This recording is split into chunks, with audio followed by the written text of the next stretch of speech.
Start करने वाले हैं डेटा स्ट्रक्चर के लेक्चर 2 को। लेक्चर 1 हमने ऑलरेडी अपलोड कर दिया है। आज हम लेक्चर 2 पे आ गए हैं। जो लेक्चर फर्स्ट था वो हमारा बहुत ही इंट्रोडक्शन वाला लेक्चर था, जहां हमने देखा था कि डेटा स्ट्रक्चर क्या होता है, हमें उसकी नीड क्यों होती है। उसके अलावा हमने ये देखा था कि कितने टाइप के होते हैं। तो वहां पे हमने बात की थी एरे की। मैंने आपको बताया था कि हमारे पास array, stack, queue, linked list, tree और ग्राफ, ये कुछ टाइप्स हैं डेटा स्ट्रक्चर के, और इन सभी टाइप्स को हम बहुत ही डिटेल में जानेंगे अपने सब्सिक्वेंट वीडियोस में। तो आज हम अपना फर्स्ट टाइप लेकर के आ गए हैं एरे। तो आज पे जो डिस्कशन होगा वो एरे पे होगा। एरे के आपके 8 to 9 वीडियोस आएंगे जो कम्प्लीटली एरे बेस्ड होंगे एज पर योर सिलेबस। तो फिलहाल जो ये वीडियो है एरे के इंट्रोडक्शन वाला है कि एरे क्या है, हम एरे क्यों यूज करते हैं, और अपने प्रोग्राम्स में हमें एरे कैसे लिखना होता है, एरे की हमें नीड क्यों होती है। ठीक है, तो स्टार्ट करते हैं अपने डिस्कशन को एरे। तो अगर आप कहीं भी सर्च करोगे कि एरे क्या होता है, व्हाट इज एरे, या आप कोई डेफिनेशन को देखना चाहोगे, तो आपको हर जगह एक डेफिनेशन मिलेगी एरे की कि array is a collection of homogeneous data items. This is the main keyword in the array. You can say कि array is the collection of homogeneous data items. ठीक है, तो ये टेक्निकल डेफिनेशन है, इस पे हम थोड़ा देर में आते हैं। उससे पहले हम बहुत ही पहले कॉन्टेक्स्ट क्रिएट कर लेते हैं एरे का।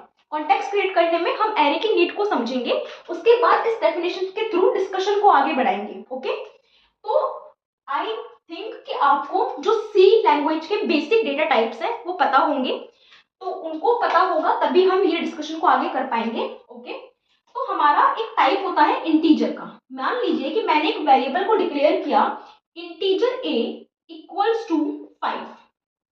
ठीक है, तो ये वेरिएबल हमने डिक्लेयर किया है।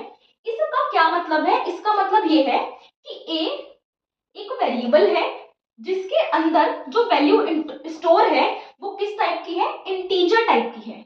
ये इसका मतलब है, राइट। अब अगर मैं बात करूं इसके मेमोरी रिप्रेजेंटेशन की, कि हम मेमोरी में इस वैल्यू को कैसे दिखाएंगे, तो मेमोरी रिप्रेजेंटेशन, तो उसकी अगर हम बात करें तो कैसे करेंगे? तो अगर ये मेरी मेमोरी है, दिस इज द मेमोरी, और ये आगे की तरफ बढ़ रही है। ठीक है, तो ये वेरिएबल मेमोरी में कैसे स्टोर होगा? तो वेरिएबल का नाम क्या है? आपका ए। तो ये एक ए नाम के वेरिएबल के लिए जगह स्टोर हो गई है, और यहाँ पर इसकी जो वैल्यू है वो आके स्टोर हो जाएगी, जो कि क्या है? 5। ठीक है, ये बहुत ही सिंपल रिप्रेजेंटेशन है, अभी हम इसको इन डेप्थ देखेंगे। तो अगर कोई वेरिएबल ए नाम का है जो कि इंट टाइप की वैल्यू को होल्ड कर रहा है, तो इस प्रकार ए नाम के वेरिएबल के लिए मेमोरी में एक जगह बन गई और वो यहाँ आके स्टोर हो गया। ठीक है, अब मैं बात करूं कि इंट मेमोरी में कितनी जगह लेता है, तो इंट लेता है मेमोरी में 4 बाइट्स। ठीक है, कहीं कहीं पे आपको 2 बाइट्स मिलेंगे, बट इन जनरल हम देखते हैं कि integer will take 4 bytes in memory. अब जिन बच्चों को नहीं पता 4 बाइट्स का मतलब, उनके लिए बस एक ही लाइन कि बाइट क्या है? एक तरीका है मेमोरी को नापने का। जैसे आप अपने वेट को किलोग्राम में मेजर कर रहे हो, आप लेंथ को किलोमीटर में मेजर कर रहे हो या मीटर में, उसी प्रकार हमारी बाइट्स होती हैं। तो हम मेमोरी को अपने बाइट्स में या अपनी बिट्स में देखते हैं। तो अगर मैं बाइट्स और बिट के रिलेशन की बात करूं तो 1 बाइट इक्वल टू 8 बिट होता है। ठीक है, I think you know this, कि हमारा जो इंटीजर है मेमोरी में 4 बाइट लेगा और 1 बाइट इक्वल टू 8 बिट्स होंगे। तो अगर एक बाइट 8 बिट के बराबर है तो इंटीजर की 4 बाइट्स होंगी 4 इंटू 8, यानी कि 32 बिट्स के बराबर। तो मेरा ये जो बॉक्स है, ये कितनी बाइट का होना चाहिए? ये होना चाहिए 4 बाइट का या फिर 32 बिट्स का। तो कहने का मतलब है कि अगर इंटीजर a 5 वैल्यू वाला ये वाला डब्बा है, तो ये डब्बा इंटीजर को अगर होल्ड कर पा रहा है, तो इसका मतलब इस इंटीजर में 4 बाइट्स या 32 बिट्स का डेटा आ सकता है। इस तरीके से मेमोरी में हम इसको रिप्रेजेंट करते हैं। अब अगर इस चीज को थोड़ा और इन डेप्थ हम देखने की कोशिश करते हैं कि इन डेप्थ में क्या होता है, तो उसमें कुछ इस प्रकार है चीजें कि ये मेरी मेमोरी है। दोबारा से अगर मैं बनाऊं, ठीक है, ये हमारी मेमोरी। मान के चलते हैं कि जो 1 बॉक्स है, मेमोरी का 1 बॉक्स इक्वल टू 1 बाइट है, मतलब कि ये भी 1 बाइट का है, ये पूरा बॉक्स, ये भी पूरा 1 बाइट का है, ये भी 1 बाइट है, ये भी 1 बाइट है। इस प्रकार सारे जो बॉक्सेस हैं 1 बाइट के हैं। अब इंटीजर को स्टोर होने के लिए कितनी बाइट चाहिए? 4 बाइट। तो मतलब इंटीजर 4 बॉक्स लेगा, ये वाला भी लेगा, ये वाला भी लेगा, ये वाला भी और ये वाला भी। तो ये चारों बॉक्स मेरे किसके नाम के होंगे? इस इंटीजर ए के नाम के। क्यों? क्योंकि एक बॉक्स कितनी बाइट का है? 1 बाइट का, और इंटीजर को कितनी बाइट चाहिए? 4 बाइट। तो ये सारे बॉक्सेस किसके नाम के होंगे? आपके ए नाम के, यानी कि 5 के। अब ये 5 इस मेमोरी में स्टोर कैसे होगा वो हम देखते हैं। तो मैंने बताया एग्जाम्पल में एक डब्बा 1 बाइट का है, राइट, और 1 बाइट में 32 बिट्स होती हैं, ठीक है। तो ये 32 बिट्स कैसे डिवाइड होंगी? आपकी जो 8 बिट है वो पहले बॉक्स में आएंगी, बची हुई 8 बिट दूसरे में, तीसरे में और चौथे में। अब ये थोड़ा कंफ्यूजन है, तो हमें 5 को रिप्रेजेंट करना है 32 बिट्स में। Don't be confused. हमारा एक बॉक्स 1 बाइट का है, क्लियर, और 1 बाइट में 1 बाइट में हमारी कितनी बिट्स होती हैं? 8 बिट्स होती हैं। तो मतलब कि अगर एक बॉक्स मैं कह दूं कि 1 बाइट का है, या एक बॉक्स मेरा 8 बिट्स का है, तो दोनों बातें सेम है।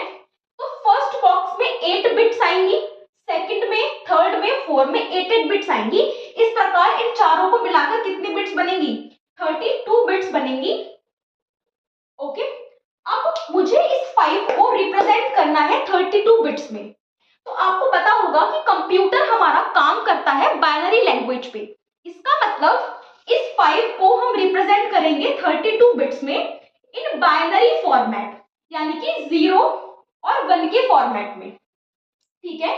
तो 30 जब आप 5 को रिप्रेजेंट करोगे 32 बिट्स में, तो 32 बिट्स में कैसे आएगा? बाइनरी में 1 2 3 29 आपकी जीरोस है, उसके बाद आएगा 101, राइट। तो 5 का बाइनरी हम 32 बिट में ऐसे बनाएंगे कि यहां से यहां तक 29 आपकी जीरोस है, 30 31 32, और ये आपका हो गया बाइनरी में 5 की वैल्यू इन 32 बिट्स।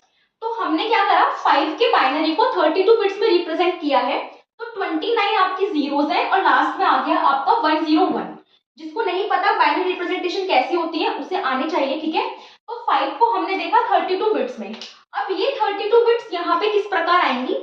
तो आपके स्टार्टिंग की 8 बिट 1 2 3 4 5 6 7 8, स्टार्टिंग की 8 बिट्स यहाँ आ गई, रिमेनिंग 8 बिट्स यहाँ आ गई, ओके, रिमेनिंग 8 बिट्स यहाँ, और बची हुई आपकी यहाँ आ जाएंगी।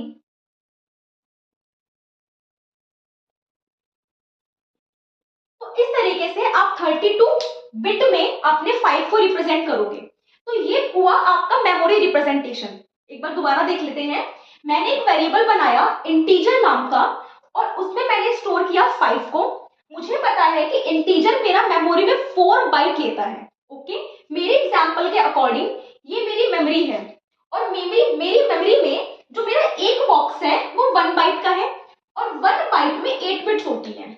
तो अगर 1 बाइट में 8 बिट्स हैं और इंटीजर मेरा 4 का है, तो 4 इंटू 8 कितनी हो गई? 32 बिट्स हो गई। अब मुझे इस 5 को रिप्रेजेंट करना है 32 बिट्स में। कभी भी 5 की तरह स्टोर नहीं होता, क्योंकि कंप्यूटर काम करता है आपके बाइनरी पे। तो मैंने इस 5 को कन्वर्ट किया 32 बिट के बाइनरी में। तो कुछ इस प्रकार बनेगा 29 जीरोस, लास्ट में 101, और इस तरीके से हम उसे अपनी मेमोरी में स्टोर कराएंगे। तो ये मेरा 5 का बाइनरी है जो 32 बिट्स में स्टोर हुआ है, ठीक है। अब ये तो बात हुई थोड़े से कॉन्टेक्स्ट की। अब बात आती है एरे। हम एरे क्यों पढ़ते हैं? जब इस तरीके से मेरे पास तरीका है अपनी वैल्यू को स्टोर कराने का, इसी तरीके से हम कैरेक्टर टाइप की वैल्यू को स्टोर करा सकते हैं। कैरेक्टर ए इक्वल टू जो भी आपको देना हो अपना, अगर ए बी वॉटेवर जो आप देना चाहते हैं। तो जब मेरे पास मेरे डेटा टाइप्स हैं जिनके अंदर मैं वैल्यू को स्टोर करा सकती हूँ, तो मैं एरे को यूज क्यों कर रही हूँ, इस चीज को समझते हैं।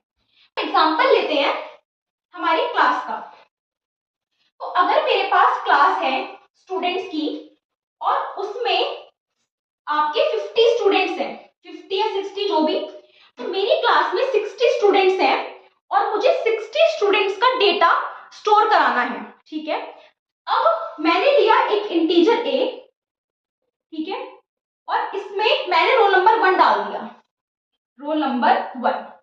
ठीक है, तो ये रोल नंबर 1 मेरे यहाँ पे स्टोर हो चुका है।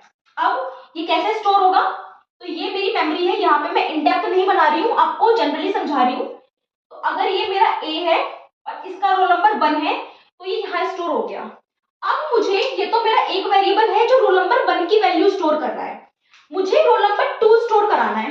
तो अगर मैं इसमें ही रोल नंबर 2 डाल दूं, इस 1 को हटा के मैं लिख दूं कि int a इक्वल टू 2, तो क्या होगा, मेमोरी में मेरा जो 1 है वो ओवर रिटन हो जाएगा बाय 2, यानी कि 1 हट गया और 2 स्टोर हो गया।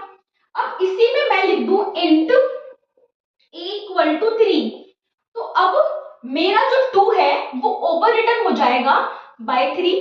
दैट मीन्स हम इस डिस्कशन से क्या कंक्लूड कर सकते हैं कि मेरा एक वेरिएबल एक टाइम पर एक ही वैल्यू स्टोर कर रहा है, या तो वो 1 स्टोर कर लेगा, या वो 2 या 3 या कोई और इंटीजर वैल्यू, उससे ज्यादा वैल्यू वो स्टोर नहीं कर रहा। इसका मतलब कि अगर मेरी क्लास में 60 स्टूडेंट्स हैं और मुझे उनका रोल नंबर स्टोर कराना है, तो मुझे कितने वेरिएबल चाहिए, 60 वेरिएबल्स चाहिए। क्यों, क्योंकि एक वेरिएबल तो एक ही वैल्यू ले रहा है, तो मुझे 60 बच्चों का डेटा कराने के लिए 60 वेरिएबल चाहिए। तो मुझे क्या चाहिए, 60 variable, a1 a2 a3 a4 a5 up to a60। अब अगर मैं अपने प्रोग्राम में 60 वेरिएबल यूज करूंगी तो ये प्रोग्राम क्या हो जाएगा, लेंदी, कॉम्प्लेक्स और डिफिकल्ट टू अंडरस्टैंड। और मेमोरी में भी कितना डेटा, 60 वेरिएबल के लिए डेटा लगेगा, तो मेमोरी भी बहुत ज्यादा कॉम्प्लेक्स और डिफिकल्ट हो जाएगा मैनेज करना। तो ये जो है, इस चीज को खत्म करने के लिए या इस प्रॉब्लम से ओवरकम करने के लिए हम यूज करते हैं एरे को। ठीक है, तो क्लास में 60 स्टूडेंट्स थे, उनके रोल नंबर्स को स्टोर कराने के लिए हमें 60 वेरिएबल चाहिए। अगर मैं 60 वेरिएबल लिखूंगी तो मेरा प्रोग्राम लेंदी, कॉम्प्लेक्स और डिफिकल्ट टू अंडरस्टैंड होगा और मेमोरी को मैनेज करना भी काफी कॉम्प्लेक्स होगा। इस चीज को ओवरकम करने के लिए हम एरे यूज करते हैं। अब देखना हमें यह है कि एरे इसमें कैसे मदद करता है, राइट, कि अगर इस प्रॉब्लम को एरे ने सॉल्व किया है तो कैसे सॉल्व किया है। अब आते हैं अपनी टेक्निकल डेफिनेशन पे। आप याद रखेंगे कि हमने डिस्कशन कहाँ छोड़ा है, हमने छोड़ा है 60 स्टूडेंट्स के रोल नंबर को स्टोर कराने पे। अब एरे का टेक्निकलिटी देखते हैं, फिर दोनों को कनेक्ट करेंगे आपस में। क्या लिखा हुआ है, array is a collection of homogeneous data items, मतलब एरे कलेक्शन है ऐसे डेटा आइटम्स का जो सेम टाइप के होंगे। कैसे होंगे, सेम टाइप के, डिफरेंट टाइप के नहीं हो सकते। मतलब कि अगर मैं बात करूं एक जनरल लाइफ एग्जांपल से, तो अगर ये मेरी बुक शेल्फ है, मेरे पास 2 बुक शेल्फ है, बुक शेल्फ 1 और बुक शेल्फ 2, और ये इनमें बने हुए हैं बुक शेल्फ में स्पेस बुक्स रखने के लिए। तो रिक्वायरमेंट क्या है कि बुक शेल्फ 1 में सिर्फ और सिर्फ डेटा स्ट्रक्चर की बुक्स ही स्टोर कर सकती हूं मैं, और बुक शेल्फ 2 में सिर्फ और सिर्फ ऑपरेटिंग सिस्टम की books. Getting my point, requirement क्या है कि इस बुक शेल्फ में सिर्फ और सिर्फ डेटा स्ट्रक्चर की बुक्स आएंगी, data structure, data structure, data structure, data structure, और इस बुक शेल्फ में सिर्फ और सिर्फ ऑपरेटिंग सिस्टम की बुक्स आएंगी, operating system, operating system, operating system and operating system. तो ये क्या हुआ, ये कलेक्शन हुआ सेम टाइप ऑफ आइटम का। कैसे, यहाँ पे सिर्फ डीएस की बुक्स है, यहाँ पे सिर्फ ओएस की बुक है। इसी प्रकार हमारा एरे है जो सेम टाइप के डेटा आइटम्स को कलेक्ट करता है, तो collection of same type of data item. अब जनरल लाइफ एग्जांपल में तो मैंने बुक से समझ लिया, बुक शेल्फ में समझ लिया, यहाँ पे same type of data item का क्या मतलब है। तो हमने सी के अंदर पढ़े थे कुछ टाइप्स, अगर मैं एग्जांपल के लिए 2 लूं, इंटीजर, कैरेक्टर और हमारा फ्लोट। तो इंटीजर लेता है आपकी int value, -1, -2, 3, 4, character A, B, C, so on. Float आपका फ्लोटिंग यानी कि decimal value 2.5, 3.5, 3.7 and so on. तो एरे में क्या है कि अगर आपने कोई एरे बनाया है इंटीजर टाइप का तो उसमें सारा डेटा इंटीजर ही आएगा। अगर आपने कोई एरे बनाया है कैरेक्टर टाइप का तो उसमें सारा डेटा कैरेक्टर ही आएगा। और अगर आपने बना दिया फ्लोट टाइप का तो उसमें सारा डेटा फ्लोटिंग पॉइंट्स का, डेसिमल पॉइंट्स का आएगा। गेटिंग माय पॉइंट कि एरे कलेक्शन है होमोजीनियस डेटा आइटम्स का। होमोजीनियस आइटम्स में किस कॉन्टेक्स्ट में बात कर रही हूँ? तो बात कर रही हूँ उनके डेटा टाइप से कॉन्टेक्स्ट में। ठीक है, कि अगर एरे इंटीजर है तो इंटीजर डेटा आएगा, कैरेक्टर है तो कैरेक्टर आएगा, और फ्लोट है तो फ्लोट आएगा। ऐसा नहीं हो सकता कि अगर एरे इंटीजर है तो आप उसमें कैरेक्टर भी घुसा दो, इट इज नॉट पॉसिबल। ठीक है, तो एरे क्या है? एरे हमारा कलेक्शन है ऐसे डेटा आइटम्स का जो सेम डेटा टाइप के होते हैं। या तो सारे आइटम्स इंटीजर टाइप के होंगे, या सारे आइटम्स कैरेक्टर होंगे, या फ्लोट होंगे, डबल होंगे, या व्हाटएवर द टाइप्स। अब ये तो हुई टेक्निकल डेफिनेशन की बात कि डेटा आइटम्स किसके कॉन्टेक्स्ट में? डेटा टाइप के कॉन्टेक्स्ट में। उन सबका डेटा टाइप क्या होना चाहिए? Should be the same. ये तो हुआ टेक्निकल डेफिनेशन। अब हम देखते हैं अपने डिक्लेरेशन ऑफ एरे को कि एरे को डिक्लेरेशन कैसे करते हैं। तो डिक्लेरेशन ऑफ एरे को हम उसी एग्जांपल से समझते हैं जो हमने आपका छोड़ा था रोल नंबर वाले स्टूडेंट्स का। क्या एग्जांपल था कि वी हैव 60 ऑफ स्टूडेंट्स जिनका हमें रोल नंबर स्टोर करना है with the help of array. तो अगर मैं बात करूं एरे के डिक्लेरेशन के सिंटेक्स की, क्योंकि जब भी हम कोई भी चीज, कोई वेरिएबल या एरे अपने प्रोग्राम में यूज करते हैं तो firstly we need to declare. तो हम डिक्लेयर कैसे करते हैं? सबसे पहले हम लिखते हैं यहाँ पे डेटा टाइप। तो पहले हम क्या लिखेंगे? Data type.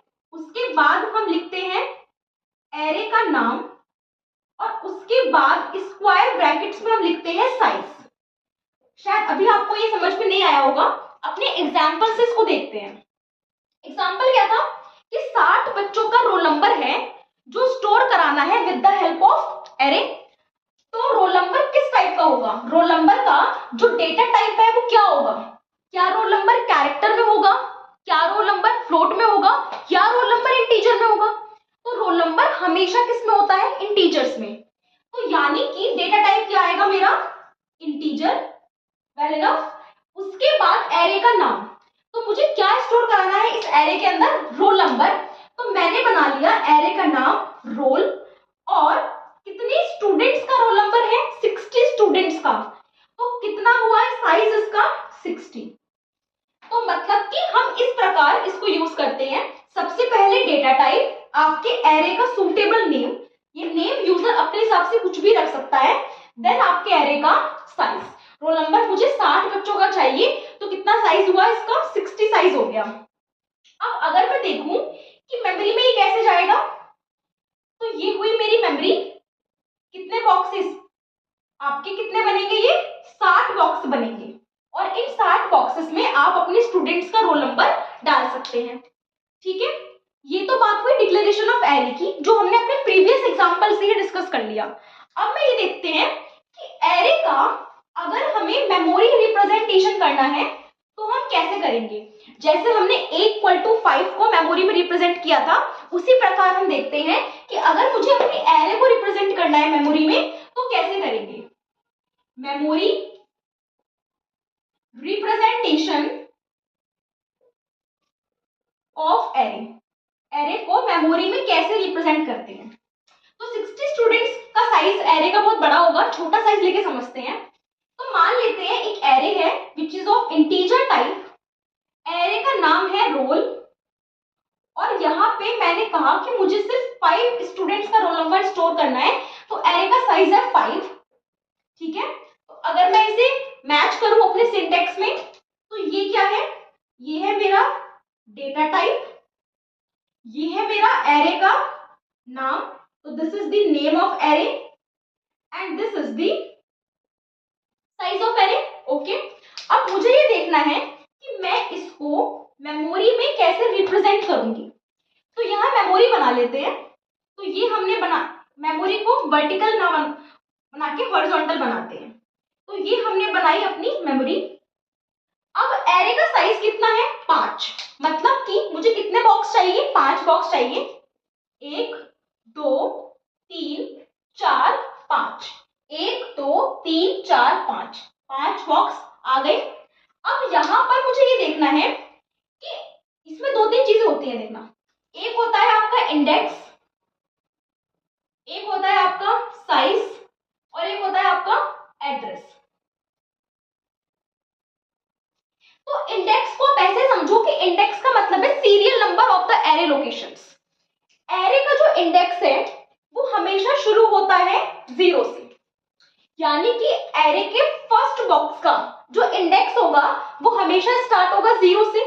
तो अगर इंडेक्स 0 से शुरू है तो वो कहां तक जाएगा? 1 2 3 4। मतलब कि साइज -1।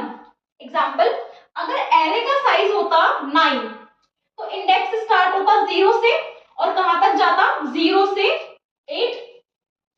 अगर एरे का साइज होता 15 तो इंडेक्स स्टार्ट होता 0 से और कहां तक जाता? 14। अगर एरे का साइज 20 होता और इंडेक्स स्टार्ट होता 0 से तो कहां तक जाता? 19। तो इंडेक्स की जो लास्ट वैल्यू होती है वो हमेशा क्या होती है? साइज -1। और इंडेक्स की जो स्टार्टिंग वैल्यू होती है वो हमेशा क्या होती है? 0। तो ये क्या है?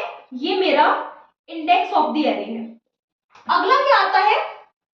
एड्रेस। अब एड्रेस क्या है तो यहाँ पे समझते हैं।